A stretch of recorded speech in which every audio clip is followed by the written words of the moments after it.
네, 김요한입니다. 사람을 만나면 자신이 생각하는 것을 바로 이야기합니다. 조금 안부 인사를 하고 뭔가 다른 이야기를 하는 것 같지만 자신이 생각하는 것, 관심 있는 것, 그것을 숨기지 않고 이야기를 합니다. 땅, 혹, 건물에 관심 있는 사람은 반드시 땅 혹은 건물에 대한 이야기를 하죠. 연애에 관심 있는 사람은 이성에 대해서 이야기를 합니다. 목회자들은 목회에 대한 이야기를 쏟아내죠. 교육에 관심 있는 사람은 교육에 관한 이야기를 하고요. 사람은 자기가 관심 있는 것, 생각하는 것, 그리고 자신 마음속에 있는 것을 마구 이야기를 쏟아냅니다. 특별히 이제 죽기 전에 또 역시 우리가 품었던 것을 이야기하기 시작하죠. 내가 이루지 못한 것에 대해서, 사랑하는 사람에 대해서, 또 사랑했던 것에 대해서 이야기를 하죠. 아쉬워하기도 하고 감사해하기도 하고 어쨌든 자기 안에 평생 가졌던 이야기, 생각, 마음 이런 것을 표출을 하죠. 오늘 본문에 보면은 이 야곱이라는 사람이 마지막 죽기 전에 자신이 생각했던 것, 관심 있던 것, 이런 것을 이야기를 합니다. 여러분은 어떤 것에 관심이 있으신가요?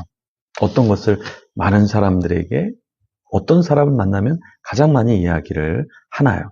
우리가 어떤 것을 조금 더 이야기해야 될지 오늘 본문을 통해서 고민해 보면 좋겠습니다. 창세기 48장 1절에서 14절까지의 말씀인데요. 먼저 1절에서 4절까지 말씀 같이 읽어 보겠습니다. 2일 후에 어떤 사람이 요셉에게 말하기를 내 아버지가 병들었다 하므로 그가 곧 두 아들 므낫세와 에브라임과 함께 이르니 어떤 사람이 야곱에게 말하되 내 아들 요셉이 내게 왔다 하매 이스라엘이 힘을 내어 침상에 앉아 요셉에게 이르되 이전에 가나안 땅 루스에서 전능하신 하나님이 내게 나타나사 복을 주시며 내게 이르시되 내가 너로 생육하고 번성하게 하여 내게서 많은 백성이 나게 하고 내가 이 땅을 내 후손에게 주어 영원한 소유가 되게 하리라 하셨느니라. 2일 후에라고 말하는데요. 언제를 말하는 것일까요? 크게 거시적으로 보면 야곱이 애굽에 온 이후 그때를 말하는 거겠죠. 좁은 의미에서는 야곱이 이제 자신이 죽을 날이 얼마 남지 않은 그때 자신을 고향 가나안에 묻어달라고 부탁한 그 다음 사건 이유를 말하는 것이겠죠. 어떤 사람이 요셉에게 무엇을 말했죠? 아버지가 병들었다. 어떤 사람이 이야기했습니다. 네, 아버지가 아프자 요셉이 어떻게 했냐면 두 아들, 자신의 아들 므낫세와 에브라임과 함께 아버지를 뵈러 갔죠. 야곱에게 무엇을 말했을까요? 어떤 사람이 요셉이 왔다 이렇게 알려주었습니다. 야곱은 요셉에게 어떤 말을 했냐면요. 가나안 땅 루스에서 전능하신 하나님이 자기에게 나타나시고 복을 주셨다. 그러면서 생육하고 번성하여 많은 백성이 나고 이 땅을 후손에게 주겠다. 그리고 영원한 소유가 되리라. 그 이야기를 다시 사실은 요셉에게 해주고 있고 또 요셉이 그 아들들을 데리고 왔잖아요. 그 손주들에게 또다시 그 이야기를 하고 있다라는 거예요. 야곱의 마음속에는 어떤 것이 꽂혀 있었을까요? 자기는 형 때문에 죽음을 당할까 두려워서 떠났지만 하나님이 루스라는 곳에서 그 베델이라는 곳에서 자신을 만나 주었고 축복해 주시고 다시 돌아오게 하고 그러면 제가 이렇게 하겠습니다. 이 기둥 세운 곳에 하나님의 성전을 세우겠습니다. 이런 고백을 했다라는 거예요. 그러니까 이 이야기를 사실은 요셉이 전에 듣지 못했을까요? 분명히 아마 들었을 겁니다. 그런데 야곱은 죽어가면서 마지막으로 하나님이 자신에게 하신 일에 대해서 이야기를 했다라는 것입니다. 네, 사람은 어떤 것을 말하냐면 자기의 인생에서 획을 그었던 사건, 인물, 그런 사람에 대해서 이야기를 하죠. 예를 들어서 여러분이 축복을 받았다. 그러면 여러분 어떻습니까? 그 축복을 잊을 수가 없겠죠. 사랑하는 사람을 만난 날짜 잊을 수가 없겠죠. 예를 들어서 공동체의 축복을 받았던 일 잊을 수가 없겠죠. 누군가 어떤 플로잉을 해줘서 갑자기 큰 액수를 받았을 때 우리는 잊을 수가 없을 겁니다. 우리가 학사관을 지금 오픈하면서 우리 에덴이가 여러 가지 축복을 받았습니다. 아마 인생에서 이때를 잊지 못할 거예요. 집이 주어지고 전자레인지, 뭐 에어컨, 여러 가지 생각지 못한 물품들이 계속해서 이 플로잉을 받을 때 그것이 아무에게나 아무 때나 일어나는 것은 아니잖아요. 야곱은 자신이 하나님을 만났을 때 그 때를 잊지 못하고 계속해서 사람들이 그것을 기억해 주기를 원했다라는 것입니다. 야곱은 이제 그 아들 요셉만이 아니라 에브라임과 므낫세도 자기 아들들이라고 여겼어요. 그래서 자자손손 하나님을 잊지 않도록 그 이야기를 하고 있었다라는 것입니다. 나 자신은 요즘에 어떤 이야기를 좀 많이 하나요?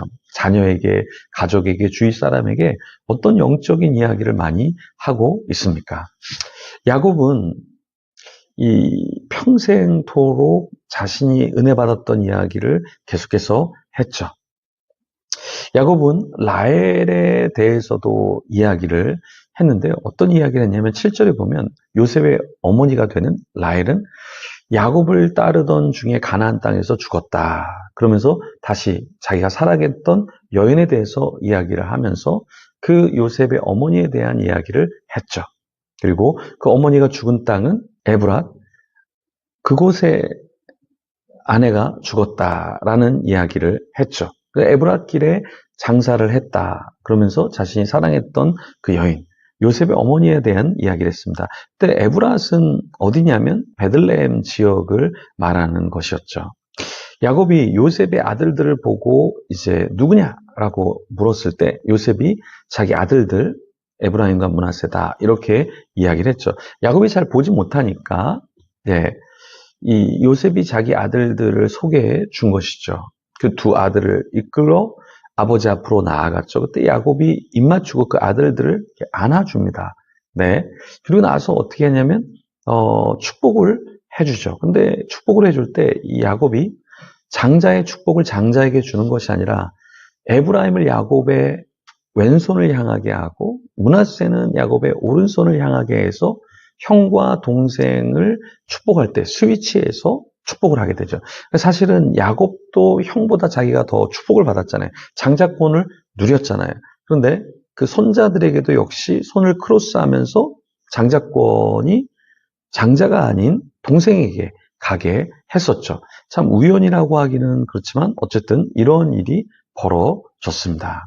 자, 야곱은 왜 이렇게 손을 엇갈려서 축복을 했을까요? 분명히 보지 못했기 때문에 그럴 수도 있지만 반드시 분명히 아마 요셉이 아버지 좀 뭔가 바뀌었습니다. 문제가 있습니다. 라고 얘기를 했을 거예요. 그런데도 자기의 손을 다시 풀어서 제대로 안수하고 축복하지 않았다라는 거예요.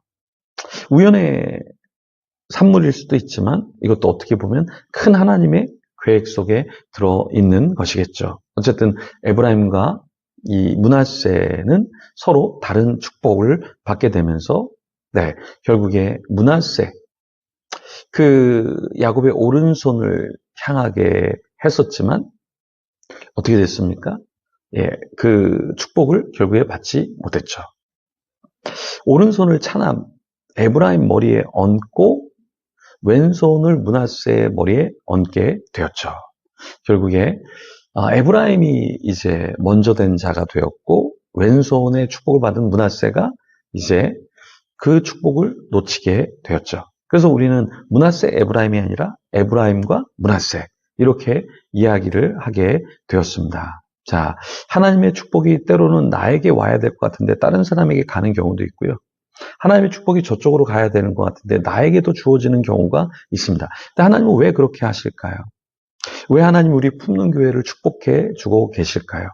왜 우리를 축복해 주시고 계실까요? 왜 하나님이 여러분을 축복해 주고 계실까요? 하나님의 의도가 있을 겁니다. 다른 사람을 축복해도 되는데 나를 축복해 주시는 이유, 우리 공동체를 축복해 주시는 이유, 그것은 우리만 누리는 것이 아니라 더 나누고 섬기라고 하나님이 기회를 주시는 거겠죠. 오늘 하루 우리가 많은 사람들을 만날 텐데요. 그 만나는 사람들을 축복하고 우리 가족 식구들을 축복하고 우리 주위에 있는 사람들을 좀 축복하면서 나아가면 좋겠습니다. 그런 축복의 사람이 되도록 우리 같이 기도하며 하나님 앞에 나아가겠습니다.